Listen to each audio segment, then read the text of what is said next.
जय हिंद दोस्तों, नमस्कार। क्या हालचाल आप सब लोगों के। मैं Rajesh Chaudhary, selection board academy पर आप सभी का स्वागत, अभिनंदन, आभार। कैसे हैं आप सब लोग। दोस्तों, आपने वैसे तो बहुत सारी कट ऑफ देख ली होंगी, क्योंकि जब से एग्जाम्स हुई हैं, चाहे वो फर्स्ट ग्रेड हो, सेकंड ग्रेड हो, रीट की वैकेंसीज हो, तो बहुत सारी कट ऑफ आपने देखी हैं।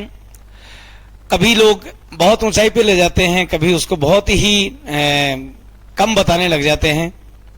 आज हम एक ऑनलाइन और ऑफलाइन बच्चों के एक सही विश्लेषण के आधार पर, कि हमने बहुत सारे ऑनलाइन बच्चों से भी बात की, क्योंकि हमारे साथ बहुत सारे लाखों विद्यार्थी जो हैं वो ऑनलाइन के माध्यम से जुड़े हुए, और ऑफलाइन बच्चों से भी बात की।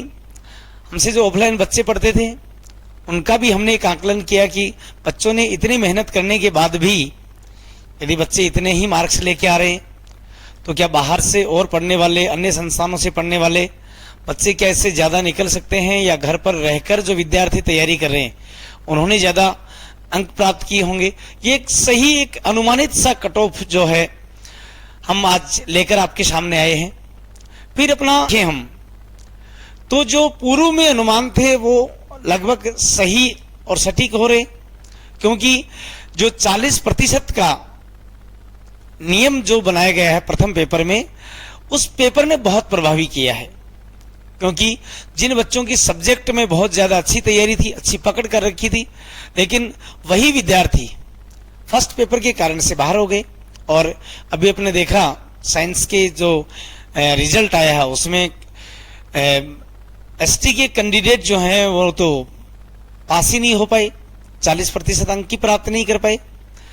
तो ये एक सुनहरा अवसर है कि जिन्होंने 40% अंक प्राप्त किए हैं, पीटीआई भर्ती में आपने देखा कि वैकेंसीज खाली रह गई, ये 40% का ही एक परिणाम था।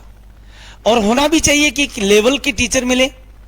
जो अभ्यर्थी 40% अंक की ही प्राप्त नहीं कर पाएंगे, तो उनके लिए बच्चों को पढ़ाना या बच्चों का लेवल जो है वो शिक्षा का लेवल गिरने के लिए है। मैं किसी कैटेगरी आदि के ऊपर बात नहीं कर रहा हूं, ये सभी कैटेगरीज पर लागू होता है।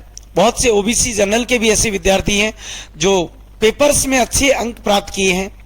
मेरे मिलने वाले भी बहुत सारे हैं, हमारे पढ़ाई हुए भी बहुत सारे हैं, अपने ऑनलाइन और ऑफलाइन के बच्चे भी बहुत सारे ऐसे हैं जिनका सब्जेक्ट बहुत अच्छा हुआ, लेकिन वो पहले पेपर में 40% अंकों के कारण से उनकी उम्मीदों पर पानी फिर गया। तो आज हम first grade, second grade, first grade के बजाय कुछ ऊपर रहेगा, फर्स्ट ग्रेड के बजाय सेकंड ग्रेड हिंदी में क्या रहने वाली है। देखिए, सेकंड ग्रेड हिंदी में जो पहला पेपर था वहां लगभग बच्चों ने अच्छा स्कोर किया है, और जिन्होंने फर्स्ट ग्रेड भी दिया है, सब्जेक्ट भी अच्छा था, उन्होंने सेकंड ग्रेड एग्जाम भी दिया, और उन्होंने पहला पेपर भी अच्छा किया और सेकंड पेपर भी अच्छा हुआ। फिर बहुत से लोगों के कयास हैं कि सर ये सेकंड पेपर तो बिल्कुल मार्केट में खुले में बिका था या आउट भी हो चुका था।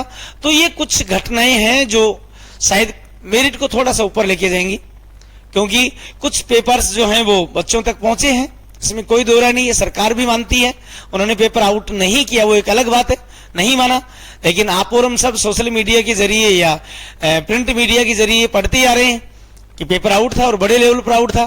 कुछ विद्यार्थी ऐसे हैं जिन्होंने फर्स्ट ग्रेड भी दिया और सेकंड ग्रेड भी दिया है। तो सामान्य सी बात है, जिनका फर्स्ट ग्रेड में भी सब्जेक्ट यही था और सेकंड ग्रेड में भी यही था, तो पेपर सेकंड पेपर की भी अच्छी थी। लेकिन हुआ क्या कि सेकंड ग्रेड का जो पेपर था, सब्जेक्ट का पेपर था, बहुत लेंथी था और विश्लेषणात्मक पेपर था, फैक्ट वहां कम पूछे गए थे। तो सेकंड पेपर ने यहां ज्यादा प्रभावी कर दिया। यहां सब्जेक्ट के पेपर ने बच्चों को बहुत ज्यादा प्रभावी किया है। सेकंड पेपर में लोग 125-30 तक तो कर ही पाए हैं जिनकी अच्छी तैयारी थी। ऐसे तो मैं कहूं कि मैंने एक दिन भी नहीं पढ़ा और मैंने 150 गोले काले कर दिए और फिर कहूं मैंने तो 150 किए हैं, तो वो 150 वाला तो अपने आप में पहले से बाहर है। मैं ये कहूं कि जिन्होंने 130 से ऊपर किए हैं वही बहुत नीचे आ गए हैं। जिन्होंने 125-30 तक पहुंचे हैं, मैं कहूं 125 तक भी जिस बच्चे ने किए हैं, तो उनके कट पीट कर माइनस मार्किंग होने के बाद में उन सारे मेरे साथियों के 110 से और 115 के बीच में मार्जिन आ रहा है। यानी कि 110 से 15 के बीच में क्वेश्चन उनके सही हैं। यानी कि एक बीच का आंकड़ा लें हम, तो हम ये माने कि 112 क्वेश्चन जो हैं वो मेरिट का आधार तय कर देंगे। फिर यदि मैं बात करूं अपने जीके वाले पेपर का, तो जीके वाले पेपर में 60 से लेकर बच्चों ने 80 क्वेश्चंस तक किए हैं। सही का मार्जिन आ रहा बच्चों का कि किसी बच्चे ने 65 किए हैं तो किसी ने 70 कर दिए, किसी ने 72 कर दिए। लेकिन यदि इनमें माइनस मार्किंग आदि करके देखें तो बीच का आंकड़ा यदि हम निकालें तो जिनके 65 क्वेश्चंस ठीक बैठ रहे हैं वो विद्यार्थी अच्छी रेस में है। अब इनका यदि हम 2 से गुणा करें, इनको हम दोनों को 2 से गुणा करेंगे तो ये 224 और यहां पर 120 और 130। अब इनको जोड़े हम तो 4, 5 और 3, ये लो, ये जर्नल की मेरिट तय करता है। ये जर्नल का आंकड़ा रहता है 354, यानी कि इतने तो होने ही चाहिए। अब देखो वहां हमने 290 बताई, लेकिन 290 पे जनरल था फर्स्ट ग्रेड में, लेकिन यहां 354 यानी लगभग 355 प्लस जो बच्चे हैं, जो मेरे साथी हैं, जो अभ्यर्थी एग्जाम दिए, 355 प्लस जिनके अंक आ रहे हैं, चाहे वो किसी भी कैटेगरी में है, किसी भी कैटेगरी में है, वो अपने डॉक्यूमेंट्स तैयार कर ले। उनको कोई रोकने रुकावट के लिए कोई प्रश्न, चाहे पेपर कितना ही आउट हुआ हो, कुछ भी हुआ हो, कैसे भी हुआ हो, लेकिन मेरा ये मानना है कि जिन्होंने 355 प्लस किए हैं, अंक आ रहे हैं आप लोगों के, आपने जोड़े होंगे, अभी आंसर की ओर डाल देंगे उनसे जोड़कर। तो सेकंड ग्रेड की मैं बात करूं तो सामान्य वर्ग में, सामान्य वर्ग से शुरू करते हैं हम, यानी कि जिनके भी 355 प्लस अंक भार है वो सेफ जोन में है, पूरी तरह से आश्वस्त रहें और उनका निश्चित तौर से सिलेक्शन हो जाएगा। जनरल कैटेगरीज की बात करें हम, फिर यदि महिला वर्ग की बात करें तो ज्यादा अंतर रहने वाला नहीं है, यानी कि हो सकता है 353 हो जाए, 353 यदि इस फीमेल की हम बात करें तो 353 अंक, 1-2 अंकों का अंतर होता है, ज्यादा नहीं होता है। फिर हम बात करें ओबीसी, ओबीसी और सामान्य वर्ग में हिंदी जैसे विषय में ज्यादा कोई डिफरेंट नहीं है। फिर भी मैं ये कहूं कि 350 प्लस अंक जरूरी हैं, तो इसमें कोई दो राय नहीं है कि यहां पर 350 प्लस अंक होने चाहिए, यानी कि 350 प्लस जिनके हैं वो इस दौड़ में शामिल हैं, क्योंकि उन्होंने फर्स्ट ग्रेड भी दिया है, फिर सेकंड ग्रेड भी दिया है, तो थोड़ा सा अनुभव भी था। लेकिन यहां थोड़ा सा खेल जो बिगड़ा है, ये मेरिट और ज्यादा ऊपर चली जाती है यदि पेपर, सब्जेक्ट का पेपर यदि थोड़ा सा और होता तो, क्योंकि अब की बार जो पेपर आया वो विश्लेषणात्मक पेपर ज्यादा, तथ्यात्मक पेपर कम था। तथ्यात्मक कुछ प्रश्न ही पूछे गए थे, बाकी सब प्रश्न जो थे वो मिलान करने वाले और उनके अलावा विश्लेषण दिया हुआ था, संगत असंगत कूट मिलान करो, इनके बारे में बात की गई। यहां महिला वर्ग में 348 कहें कोई अतिशयोक्ति नहीं होगी, इतने अंक आने चाहिए, या 45 भी सेफ जोन में हो सकता है, कोई विशेष बात नहीं है। ईडब्ल्यूएस मैंने क्या कहा कि 7 से 8 अंक अंतर रहेगा और रहने वाला है, रहता आया है। तो यहां 347-48 की मैं बात करूं कि ये बच्चे मेरे साथी लोग ठीक स्थिति में हैं, भगवान ने चाहा तो ये सब लोग अपने आप में आने वाले नए सत्र के साथ किसी सरकारी नौकरी में मिलेंगे, किसी विद्यालय में मिलेंगे, अर्थात अपनी सेवाएं देते हुए मिलेंगे। फिर हम बात करें कि ईडब्ल्यूएस के बाद में एमबीसी में जिन्होंने 340 प्लस अंक जिनके हैं